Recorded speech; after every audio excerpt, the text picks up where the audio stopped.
నమస్తే, welcome to our channel. నేను పద్మిని. ప్రస్తుతంతో పాటు ప్రముఖ ఆధ్యాత్మికవేత్త, వాస్తు జ్యోతిష పండితులు కేఎస్ఆర్ గారు ఉన్నారు. మాట్లాడదాం. నమస్తే సార్. నమస్తే అమ్మా. సార్, క్షేత్రాల గురించి చాలా అద్భుతంగా మీరు వివరిస్తూ ఉంటారు. అందున త్రిపురాంతక క్షేత్రం గురించి మనం మాట్లాడుకున్నాం. అద్భుతమైనటువంటి మనకి రెస్పాన్స్ కూడా వచ్చింది డెఫినెట్లీ.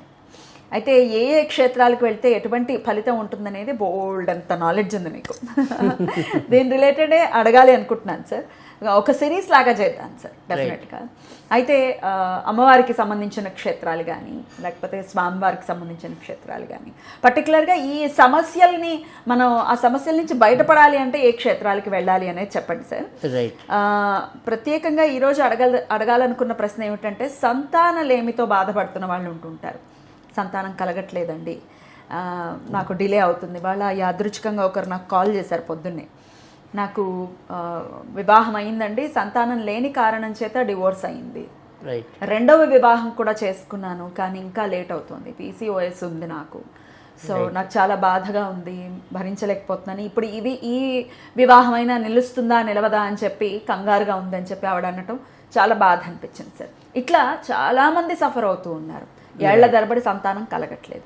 మరి దీనికి చెక్ పెట్టాలి. ఆల్రెడీ సంతానం ఉంది, కానీ వారు మా మాట వినట్లేదు. సంతానం బాగుండాలనే కదా ఏ తల్లిదండ్రులైనా కోరుకునేది. వాళ్ళ భవిష్యత్తు బాగుండాలి, మాట వినాలి, చక్కగా ఒబ్బిడిగా ఉండాలి అని అంటే మరి ఎలా సార్, ఏ క్షేత్ర దర్శనం చేసుకోవాల్సి ఉంటుంది? తప్పకుండా. అంటే మనకి ఏంటంటే, మనం ఈ సిరీస్ చేయాలని మీ ఉద్దేశం మనకి కానీ ఏదైనా కానీ, మనం ఏంటంటే పొరుగుంటి పుల్లకూర రుచి అన్నట్టుగా ఎక్కడికెక్కడికో పరిగెడుతున్నాం. కానీ చక్కగా మన దగ్గరలోనే, మన రాష్ట్రాల్లోనే చాలా అద్భుతమైన, పురాతనమైన లేదా మంచి విశిష్టమైన, అంటే అన్ని ప్రతిదీ పురాతనం కాకపోవచ్చు, కానీ చాలా చక్కటి పవిత్రమైన దేవాలయాలు కానీ, అక్కడ ప్రతిష్ఠించిన బలం వల్ల ఉండే వైబ్రేషన్స్ వల్ల కానీ కొన్ని మహిమాన్వితం అవటం అనేది జరుగుతుంది.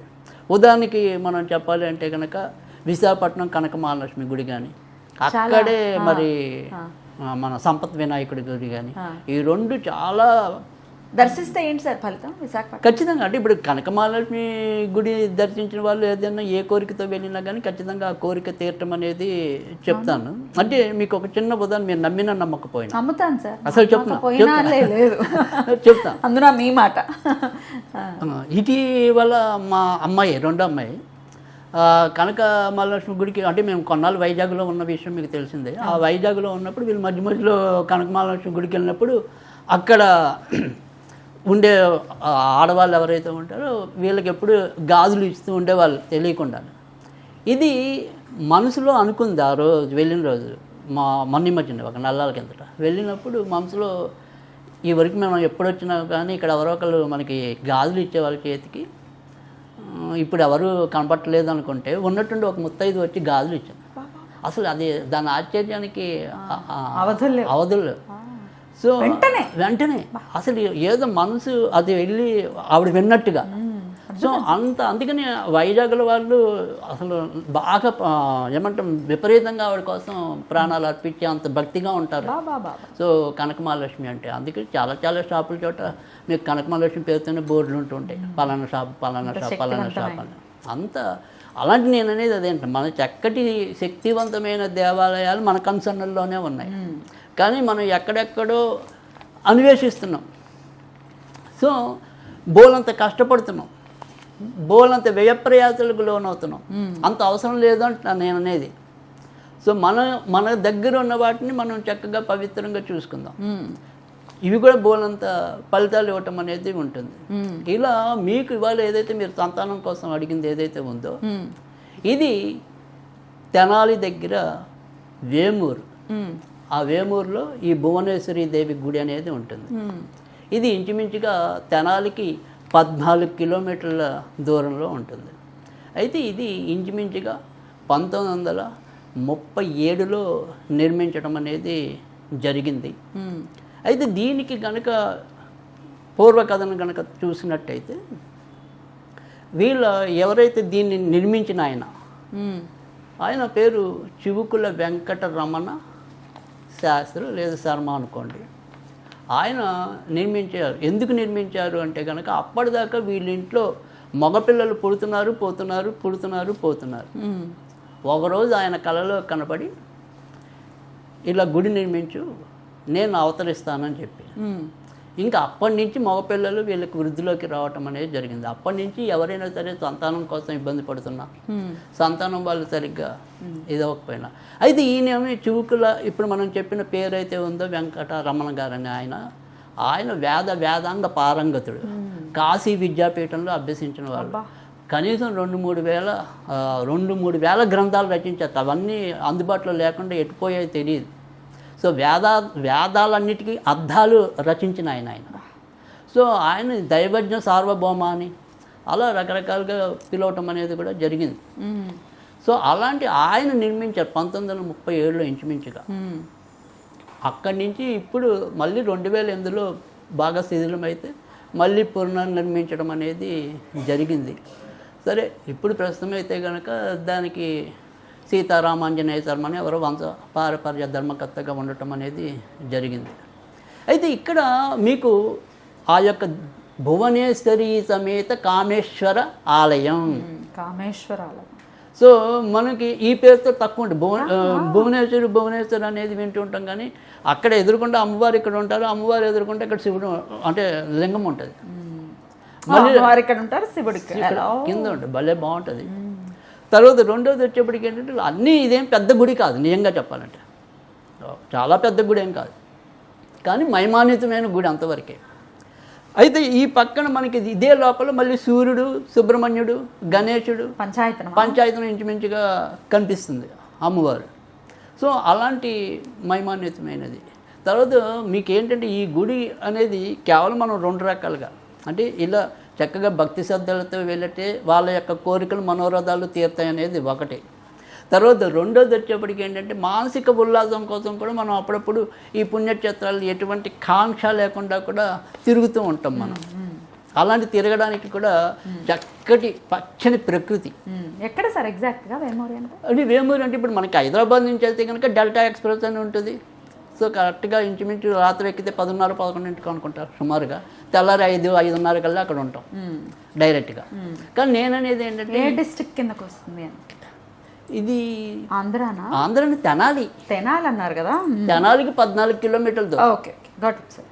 సో తెనాలి కొల్లూరుకి మధ్యలో రూట్లో ఉంది ఇది. అయితే మనకి ఇంకో అంటే దీంతో పాటుగా మీకు అక్కడ ఎలాగో వెళ్తాం కాబట్టి మీకు ప్లాన్ చేసుకుంటానికి చెప్తున్నాం. అంటే మీరంటే మన వాళ్ళు ఎవరైనా. సో ఏంటి అంటే ఇక్కడ మనం కేవలం వేమూరు భువనేశ్వరి అనేది మన యొక్క సంతానపరమైన కోరికల కోసం మనం వెళ్తాం. ఆ రకంగా ఇది. తర్వాత వేమూరు నుంచి తెనాలికి వెళ్ళే దారిలో దీనికి ఆనుకునే జంపని అని ఉంటుంది. అక్కడ రత్నగర్భ గణపతి ఆలయం అని ఉంటుంది, మన గర్భానికి రక్షణ. సో అది రత్నగర్భ గణపతి ఆలయం అని చాలా బాగుంటుంది. తర్వాత ఇక్కడి నుంచి మీరు తర్వాత తెనాలికి వెళ్ళిపోతారు. తెనాలి పెద్దది, ఆంధ్ర ప్యారిస్ అని మీకు పేరు, ఇది విన్నారో లేదు? ఆంధ్ర ప్యారిస్ తెనాలి అంటే అవును కదా. ఆ తెనాలిలో మీరు కనుక ఒక రోజు స్టే చేసినట్టయితే ఇవన్నీ కవర్ అయిపోతాయి. అక్కడ చూడడానికి ఏముంది తెనాలిలో, మీకు 3 మంచి గుడులు చెప్తా. చెప్పండి. ఒకటి వైష్ణవులకి వైకుంఠపురం అని చాలా అద్భుతంగా ఉంటుంది, తిరుపతి కన్నా కూడా. మన వెంకటేశ్వర స్వామి కన్నుల పండుగగా ఉంటాడు. నేను వెళ్ళాను వైకుంఠపురం. ఓకే, చాలా బాగుంటుంది. అది వైష్ణవ అయిపోయింది.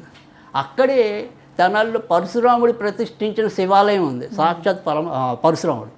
ఆ గుడి దగ్గరలోనే అనుకుంటా, దానికి కొద్దిగా దూరంలో ఉంటుంది, కానీ పర్వాలేదు, ఇంచుమించు దగ్గర. అంటే పర్వాలేదు, మనలాంటి వాళ్ళకి అది దగ్గరే హైదరాబాద్లో పోల్చుకుంటే. సో అది మనకి శైవం. తర్వాత ఇక్కడే, అందుకే తెనాలి రామకృష్ణగా పేరు వచ్చింది. అష్టభుజి దుర్గాదేవి ఆలయం ఉంటుంది, అదే గుడిలోనే తెనాలి రామకృష్ణకి ఆవిడ సాక్షాత్కరించిందని అప్పటి నుంచి ఈయన తెనాలి రామకృష్ణుడు అయ్యాడు అని ఒక కథనం. శాక్తేయం అయింది, శైవం అయింది, వైష్ణవం అయింది. సో 3 శక్తులు అక్కడే ఉన్నాయి. సో ఒక్కరోజు మీరు తీరిక చేసుకొని తెనాలిలో స్టే చేసుకునేలాగా పెట్టుకున్నారనుకోండి, తెనాలి కొద్దిగా పెద్దది కదా, ఇవన్నీ మీకు ఒక రోజులో కవర్ అయిపోతాయి. సో ఇక్కడ ఇంచుమించు 14, అంటే తెనాలి నుంచి నంబర్ ఆఫ్ మనకేమంటాం షేర్డ్ ఆటోలు కానీ డైరెక్ట్గా లేదా మనమే బుక్ చేసుకోవచ్చు. బోలని ఉంటాయి నంబర్ ఆఫ్ ఆటోలు. సో ఇవన్నీ కూడా మనం ఖచ్చితంగా వేమూరుకి చేరుకోవచ్చు. సో ఆ వేమూరికి చేరుకుని చక్కగా భువనేశ్వరి దేవి ఇక్కడ ఫేమసే కదా సార్, ఎవరిని అడిగినా చెప్తారా? ఈ గూగుల్ సెర్చ్లో కూడా దొరుకుతుంది. దొరుకుతుంది. ఓకే. సో అది ఇంచుమించుగా 14 కిలోమీటర్లు ఉంటుంది. తర్వాత ఏమంటాం అక్కడ ప్రతి దసరాలకి చాలా బ్రహ్మాండంగా జరుగుతాయి.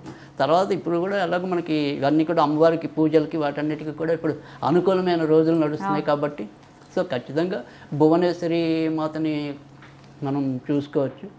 ఆ రకంగా మనకి ఏదైనా సరే ఇబ్బందులు ఉన్నా కూడా ఆ తర్వాత అక్కడ ఏదైనా సరే మనం అది సపోజ్ ఇప్పుడు మనం చెప్పాము వాళ్ళకి వెళ్ళలేకపోయినా అంటే అమ్మ నాకు కనుక ఇలా గర్భం వచ్చినా లేదా మా పిల్లలు ఇలా మంచైనా ఖచ్చితంగా నేను దంపతులు వచ్చి దర్శనం చేసుకుంటాం అని దండం పెట్టుకున్నా కూడా వాళ్ళ కోరిక నెరవేరబట్టం అనేది ఉంటుంది. అలాగే నెరవేరాలి. ఏ స్త్రీ అయినా ఈ వ్యధతో మాత్రం అస్సలు బాధపడకూడదు. నేను తల్లిని అవ్వలేదు అన్న వ్యధ ఏ స్త్రీకి ఉండకూడదు. భువనేశ్వరి కామేశ్వరుడు ఇద్దరు అక్కడే ఉన్నారు. సరే సంతానాలకు ఏదైనా సరే అబార్షన్లు ఇలాంటివి ఏదైనా ఉన్నా గర్భస్రావం సుబ్రహ్మణ్యుడు కూడా అక్కడే ఉన్నాడు. ఆరోగ్యాన్ని ఇచ్చే భాస్కరుడు అక్కడే ఉన్నాడు. అంటే ఇవన్నీ పెద్ద పెద్ద భారీ స్థాయి విగ్రహాలు కాదు, కానీ ఆ ప్రతిష్ఠించిన విధానంలో బోలని వైబ్రేషన్స్. ఎందుకంటే ఆయన చాలా ధార్మిక చింతనాపరుడు, అనేక వేదార్థాలు చదివినవాడు, రచించినవాడు. అద్భుతం. అందుకే ఫలితం భారీ లెవెల్లో. అందుకని కొన్ని ఏమంటాం కొన్ని పెద్ద దేవాలయాల కన్నా కూడా మిన్న దేవాలయాలు కూడా ఉంటాయి. అవును, 100% తెలుసుకోవాలి అంతవరకే. అద్భుతం సార్, చాలా చక్కగా వివరించారు సార్. ఇది ఖచ్చితంగా కంటిన్యూ చేద్దాం సార్. ఇంకా ఎక్కడెక్కడ ఉన్నాయి మనకి దగ్గరలో చాలా మంచి దేవాలయాలు ఉన్నాయి మనకి, అసలు తప్పకుండా మనం తెలుసుకుందాం. థ్యాంక్ యూ సార్, నమస్తే.